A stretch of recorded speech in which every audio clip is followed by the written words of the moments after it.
Good afternoon. I'm up here in the mountains of Colorado. Had the first part of the day off work, so I figured this would be a good time to do a quick UGQ Bandit update from the backpacking trip I went on, as well as going over a new piece of gear I got right before that trip as well. Initially, what was scheduled to happen is that the first night we went out to the Rewa Wilderness, it was going to get to about a low of 24 degrees the first night, and then the second night was scheduled to get around 11 degrees. So I have a 20-degree quilt with 2 ounces of overstuff, so obviously I'd be testing the lower limits the first night, and the second night I kind of would have been shit out of luck. So what I decided to do is borrow my girlfriend's Sea to Summit Thermalite Reactor Extreme Liner, which gives you between 15 to 25 degrees of warmth, depending on, basically just depending on how cold or hot you sleep. So the first night we got up there, I would certainly say that 24 degrees seemed to be probably a little bit warmer than it actually was. I would go ahead and say that it was probably in the late teens that night, so probably 18, 19 degrees. So I threw the liner in, got in that, and then threw my quilt on top, and was really warm the entire night. Never got cold once at all. The next morning that I woke up, there was no snow, but it was really clear skies, so it just got colder than hell. So had a good amount of condensation in the tent, and I felt a lot of that on the foot box the next morning. So I was seeing that the loft was very slightly dampered down, but I was pretty worried about that, but there would have been no way I could have dried it off, so I just kind of had to deal with it as it came. Second night, we were supposed to get 4 inches of snow, and again it was going to be 11 degrees. That ended up being not the case at all. We were initially going to stay at Camp Lake that second night, and we had to actually keep going just because it looked like really bad weather coming in, so we wanted to get a closer start to the trailhead the next day so we didn't have to hike out as far. So we ended up pulling over somewhere on the trail, probably maybe 1.5 miles, 2 miles beyond Camp Lake, right before there's that big descent down. And basically, as soon as we got there, it started just dumping snow on us. So crazy amount. We were expecting 4 inches. We probably got at least a foot. And, I can't say for certain how cold it was, but it was really cold. So again, I had to use the Sea to Summit Thermalite Reactor Liner with my UGQ Bandit. And again, really warm despite the fact that I had condensation on the foot box. Multiple times throughout the night because I didn't really sleep well either of the nights.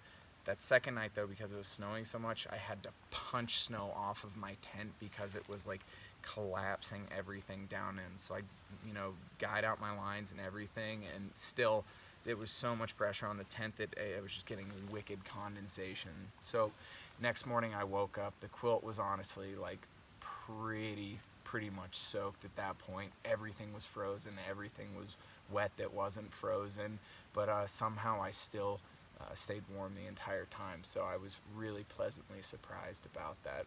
The thing I wanted to add in that I ended up getting right before the trip was this. I stuffed it in my pocket so I don't get snow on it. It is the Katabatic gear Windom hood. So this is a 0.9 ounce per square yard Pertex Quantum ripstop. It's filled with 850 fill power dry down, and it weighs about 1.5 ounces. This thing had been out of stock for a while, and I was gonna order it a couple months ago, and right as I went to order it, they had just gotten out of stock, so that was kind of a bummer. But luckily they came in stock a few days before I went on my trip, and Chris and Aaron at Katabatic Gear did me a solid and got this sent out to me in time, which I really appreciated. I wasn't sure about how I would like this thing with these underarm straps, but honestly, this was really nice. This one gets you down to about 20 degrees is what they said, but again, I took it way lower than that. You have to take in mind I have quite a bit of hair to insulate me as well, but this thing is awesome. I'm gonna throw this on real quick so you can see what it looks like and how it fits. So right away you can see that it kind of encompasses your face, but what I was doing when I was sleeping is pulling it right up here like this. Again, it is dry down, so I'm getting fucking snow on it, so it's still probably gonna get wet, but I'm not camping today, so it doesn't really matter. These underarm straps, I was pretty astonished, honestly. I didn't even notice them at all.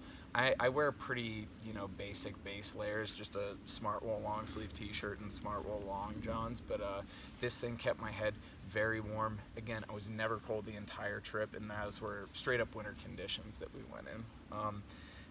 If I can say one thing about this too, with Chris and Aaron at Katabatic Gear, they're doing something really special there. Like the way they make things and the quality that it's done with, it's next level. And I'm really wanting to get a Katabatic Flex next, probably the Flex 15, and eventually when I do work into a more ultralight setup, I want to go for one of their Ani light skin backpacks. But I'm really excited about this hood right here. I would recommend anyone get it.